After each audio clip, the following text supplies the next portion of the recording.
Big TV భక్తి సమాచారం WhatsApp ఛానల్లో జాయిన్ అవ్వండి. అన్ని విశేషాలు ఎప్పటికప్పుడు తెలుసుకోండి.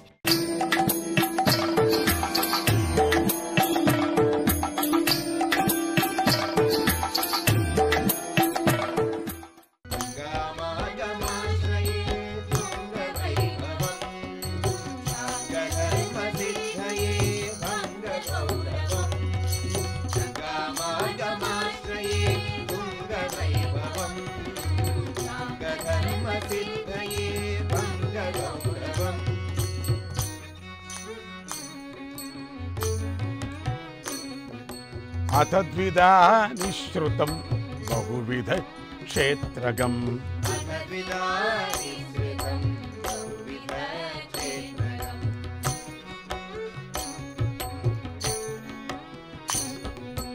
అథ నవద్వీపతో కాళికాగట్టతో కాళికాగట్టతో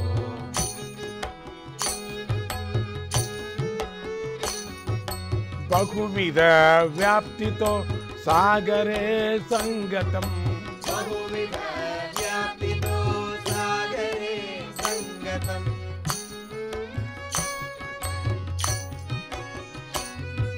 స్మరణతశ్చాపి ద్రాక్ సచ్చిదానందదం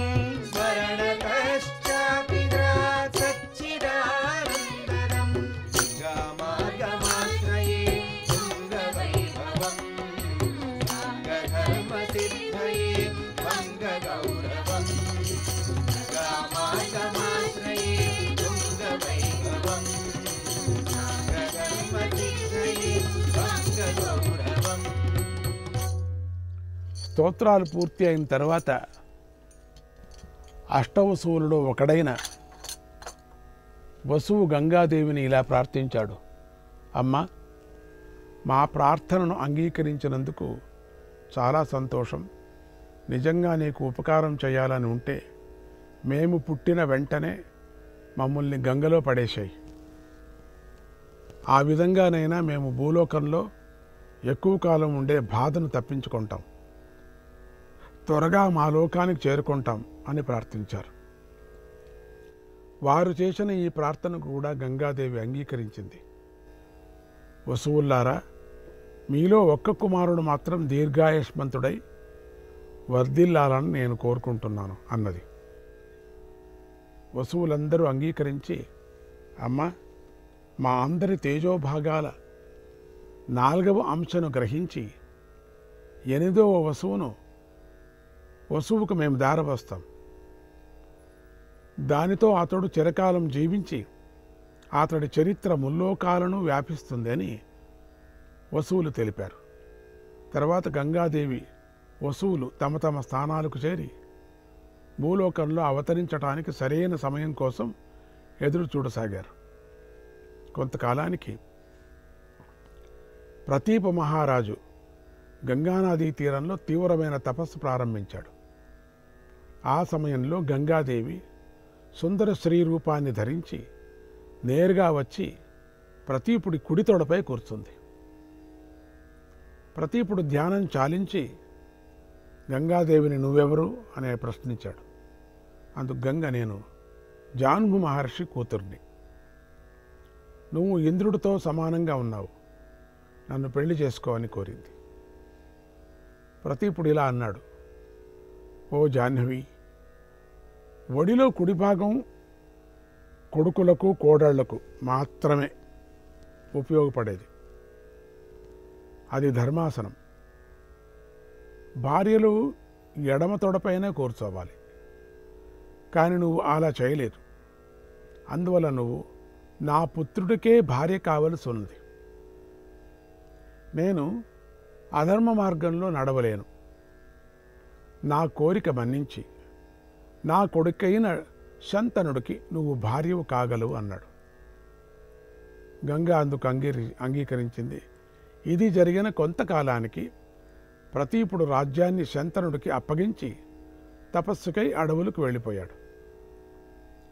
శంతనుడు రాజై చక్కగా పాలిస్తూ ఒకసారి వేటకై గంగా తీరాన్ని చేరాడు. గంగా తీరంలో శంతనుడికి ఒక దివ్య సుందరి కనిపించింది. శంతనుడు ఆమె సౌందర్యానికి ముగ్ధుడై ఆమెనే చూస్తూ ఉండిపోయాడు. ఆమెకు శంతనుడి మనస్సు అర్థమై దగ్గరకు వచ్చి, రాజా, నీ కోరిక నాకు అర్థమైంది. నువ్వు సంకల్పించినట్టుగానే నేను నీకు భార్యనవుతాను. అయితే నేనేది చేసినా నువ్వు వారించకూడదు. శుభమైన అశుభమైన నేను చేసిన దానిని నువ్వు అంగీకరించే తీరాలి. కఠినమైన మాటలాడి నన్నెప్పుడూ నొప్పించరాదు. ఈ విషయాలన్నీ వ్యతిరేకంగా నడుచుకుంటే అకస్మాత్తు మరుక్షణంలోనే నిన్ను వదిలి వెళ్ళిపోతాను అని చెప్పింది. శంతనుడు గంగా చెప్పినటువంటి అన్ని మాటలకు సరేనన్నాడు. షరతులన్నిటికీ ఒప్పుకున్నాడు, అన్ని షరతులు కాని. వెంటనే వారికి వివాహం జరిగింది.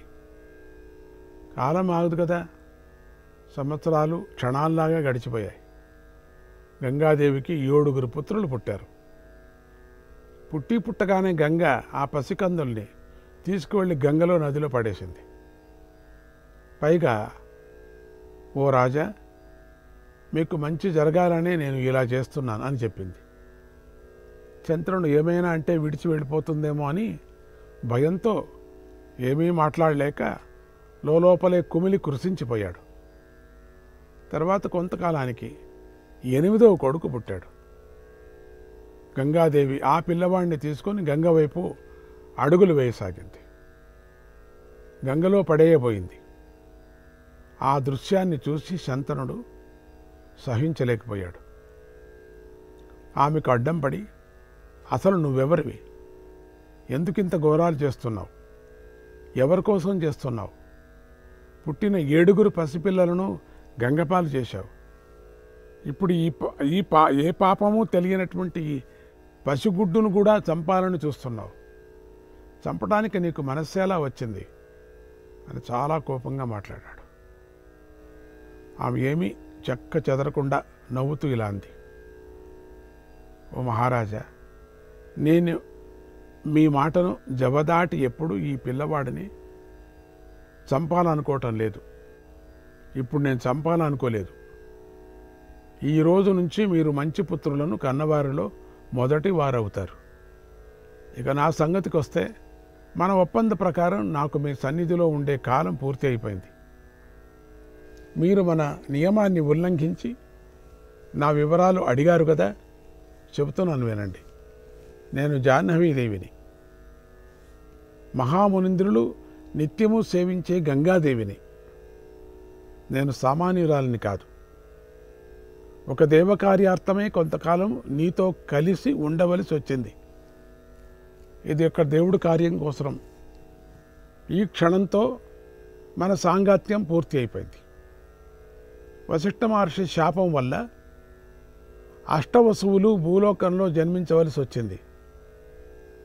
ఈ లోకంలో నీకు తప్ప వేరెవరికి వసువులకు తండ్రి కాగల అర్హత లేదు. నీకయింది.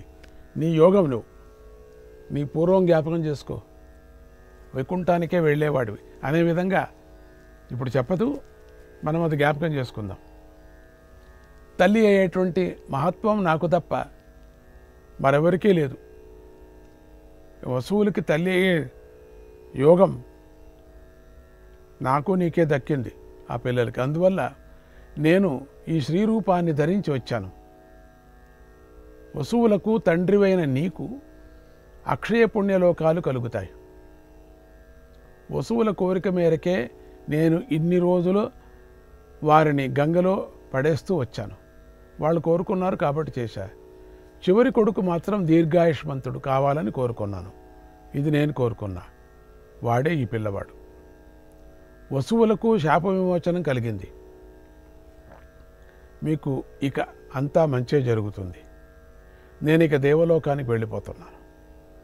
ఈ పిల్లవాడికి కొంత వయస్సు వచ్చే వరకు నా దగ్గరే పెరుగుతాడు అని శంతనుడు నచ్చజెప్పి పిల్లవాడిని తీసుకొని వెళ్ళిపోయింది. తర్వాత గంగామాత ఆ పిల్లవాడికి దేవవ్రతుడని నామకరణం చేసింది.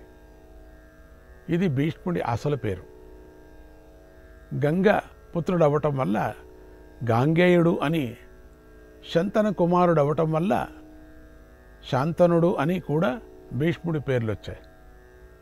గంగాదేవి దేవపుత్రుణ్ణి విద్యాభ్యాసానికై వశిష్ఠ మహర్షి దగ్గర చేర్చింది. దేవవ్రతుడు ఆయన వద్ద చతుర్వేదాలను అధ్యయనం చేశాడు. విద్య పూర్తి అయిన తర్వాత వశిష్ఠుడు భీష్ముడిని బృహస్పతితోనూ శుక్రాచార్యుడితోనూ సమానుణ్ణి అయ్యావని ఆశీర్వదించాడు. అంత గొప్పవాడయ్యావు భీష్ముడా అని భీష్ముడికి ఆశీర్వదించాడు.